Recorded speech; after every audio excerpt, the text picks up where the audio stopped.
اب جو شخص زیادہ لے کر آتا تھا، عبد الرحمن بن عوف رضی اللہ تعالی عنہ، انہوں نے 4000 دینار حضور کی خدمت میں پیش کیے۔ اب اس پر بھی جو ہے کومنٹس پاس کر رہے ہیں، یہ تو بس دکھانے کے لیے ہے، یہ حاتم طائی کی قبر پر لات مارنے کا طریقہ ہے۔ اب جو بھی ہیں، کوئی نہ کوئی اس کے اوپر کامنٹ وہ پاس کر رہے ہیں، کوئی عیب چینی، اس پہ بھی کوئی عیب نکال رہے ہیں کہ یہ اس لیے ہو رہا ہے۔ والذین لا یجدون الا جہدہم، اور وہ لوگ بھی کہ جو کچھ نہیں جنہیں میسر سوائے اپنی محنت مزدوری کی جو کمائی ہے، اور وہی کمائی وہ لا کر تھوڑی سی جو بھی ہے جو انہیں میسر تھا وہ انہوں نے حضور کی خدمت میں ڈال دی ہے۔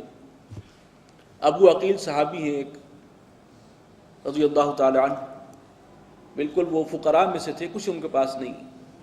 تو جب انہوں نے سنا کہ حضور نے صلی اللہ علیہ وسلم لوگوں سے کہا ہے کہ وہ صدقات وغیرہ لائیں، ساری رات محنت مزدوری کی ایک یہودی کے باغ میں، صبح انہیں کچھ کھجوریں ملی، کچھ سا، اس میں سے کچھ گھر میں رکھ دی، باقی لا کے حضور کی خدمت میں پیش کر دی، تو اس پر بھی جو ہے وہ طنز کر رہے ہیں کہ ان کھجوروں کے بغیر تو شاید یہ مہم جو ہے وہ کامیاب ہو ہی نہیں سکتی تھی۔ حالانکہ آپ نے ان کی جو قدر افزائی فرمائی کہ اس سارے ڈھیر کے اوپر وہ کھجوریں بکھیر دی کہ یہ اس پورے ڈھیر سے زیادہ قیمتی ہے اللہ کی نگاہ میں۔ تو یہ انداز تھا ان کا تمسخر کا، استہزاء کا۔ سخر اللہ منہم، اللہ تعالیٰ ان کا مذاق اڑائے، ان کا بیڑا غرق کرے۔ وَلَهُمْ عَذَابٌ علیم، ان کے لیے دردناک عذاب ہے۔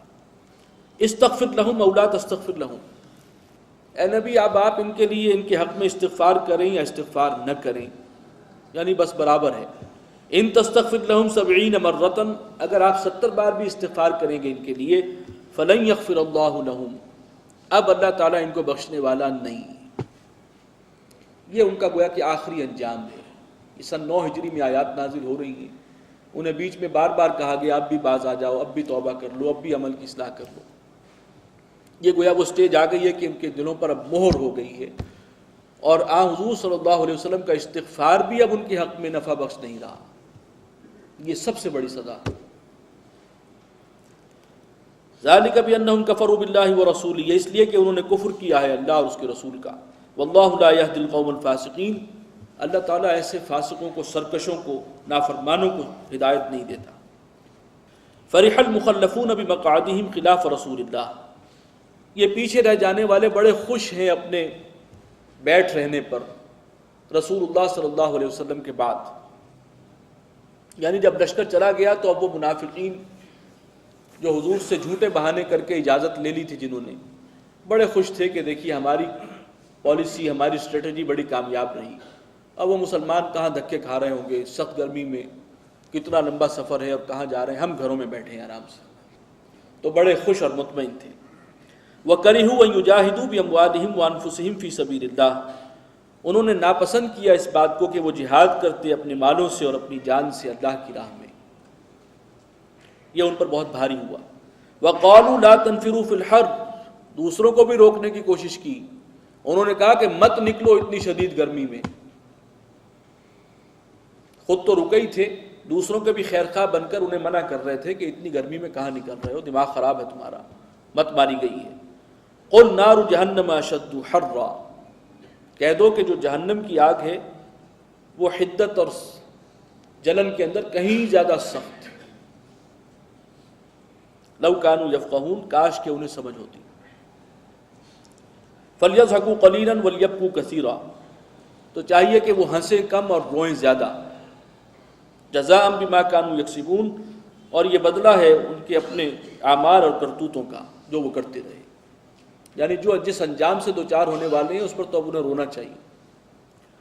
فَإِذْ رَجَعَكَ اللَّهُ إِلَىٰ طَائِفَةٍ مِّنْهُمْ، تو اے نبی اگر آپ کو اللہ تعالیٰ لوٹا کر واپس لائے ان میں سے کسی گروہ کی طرف، یعنی آپ اس جنگ سے واپس آئیں خیر خیریت سے جب، فَاسْتَأْذَنُوكَ لِلْخُرُوجِ، اور پھر یہ آپ سے اجازت مانگے نکلنے کی، یعنی اب کوئی اور مرحلہ، کوئی اور مہم درپیش ہو اور اس میں وہ چاہیں کہ آپ کے ساتھ نکلیں اب، فَقُلْ لَن تَخْرُجُوا مَعِيَّ أَبَدًا، تو اب آپ صاف کہہ دیجئے کہ اب تم میرے ساتھ نہیں نکل سکتے کبھی بھی، اب یہ تمہاری سزا ہے، اس فضیلت سے بھی اب تم محروم ہو۔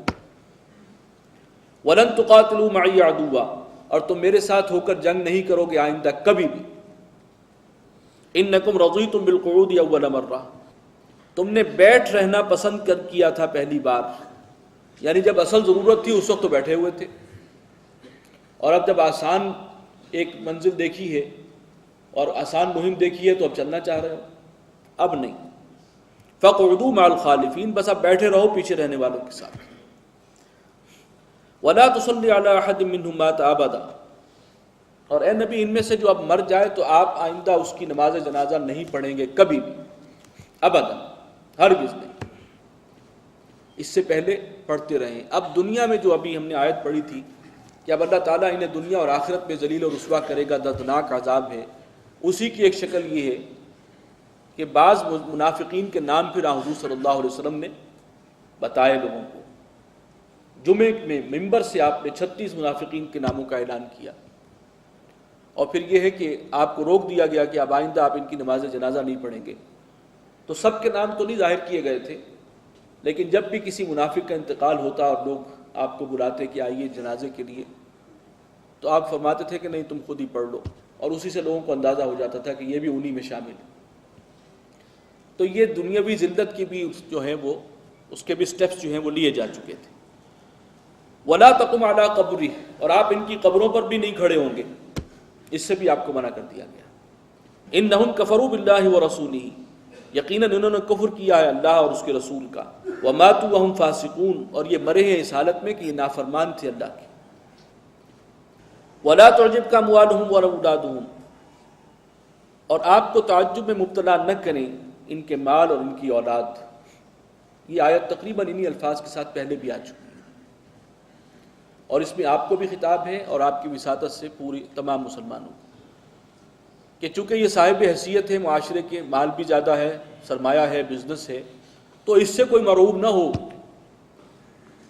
انما یرید اللہ ان یعذبہم بہا فی الدنیا، اللہ تو یہ چاہتا ہے کہ انہی چیزوں کے ذریعے سے، مال اور اولاد کے ذریعے سے انہیں سزا دے، عذاب دے دنیا میں. وتزهق انفسهم وهم کافرون، اور ان کی جان نکلے اسی حالت کفر میں، اسی منافقت کی حالت میں. وَإِذَا أُنزِلَتْ سُورَةٌ، اور جب کوئی سورت نازل ہوتی ہے اور حکم ہوتا ہے کہ ان آمنوا باللہ وجاہدوا مع رسولہ، کہ ایمان لاؤ اللہ پر اور جہاد کرو رسول کے ساتھ. استأذنک اولو الطول منہم، تو اے نبی آپ سے اجازت مانگتے ہیں وہ لوگ جو ان میں صاحب مقدرت ہیں، جنہیں اللہ تعالیٰ نے بہت کچھ دے رکھا ہے، نہ مال کی کمی ہے اور صحت بھی ہے، فراغت بھی ہے، اور وہ آپ سے آ کے اجازت مانگتے ہیں. وَقَالُوا ذَرْنَا نَكُن مَّعَ الْقَاعِدِينَ، اور کہتے ہیں کہ ہمیں تو آپ اجازت دے دیجئے، چھوڑ دیجئے کہ ہم پیچھے رہنے والوں کے ساتھ ہی ہو جائیں. نبی معذرت کر رہے ہیں. رضوا بأن يكونوا مع الخوالف، اب یہاں اللہ تعالیٰ نے طنز بھی کیا ہے اور ان کی غیرت کو بھی للکارا ہے. وہ راضی ہو گئے اس بات پر کہ وہ رہ جائیں پیچھے رہنے والی عورتوں کے ساتھ. تو پیچھے تو عورتیں رہتی ہیں جنگ میں، مرد تو آگے آتے ہیں.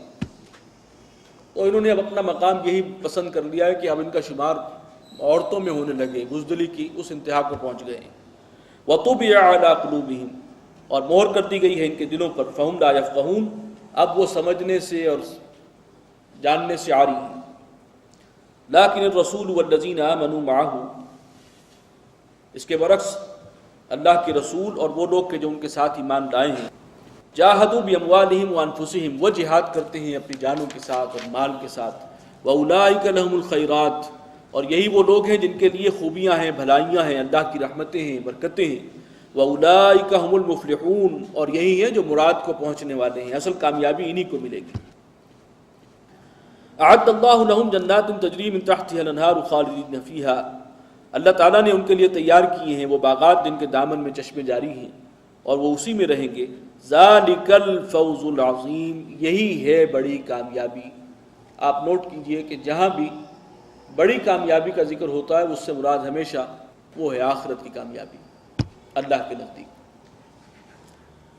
وجاء المعذرون من الاعراب لیؤذن لهم، اور دیہاتیوں میں سے اور ان بدوؤں میں سے بھی معذرت کرنے والے بہانہ باز قسم کے لوگ آئے حضور کی خدمت میں تاکہ ان کو بھی اجازت دے دی جائے. اب منافقین مدینے میں بھی تھے اور جو صحرا کے اندر مختلف جو ان کی آبادیاں تھیں، بادیہ نشین تھے، بدو تھے، اور وہ ایمان لائے تھے ایک وقت میں، اور بعد میں پھر یہ ہے کہ جب دین پر چین کے تقاضوں سے گریز شروع کی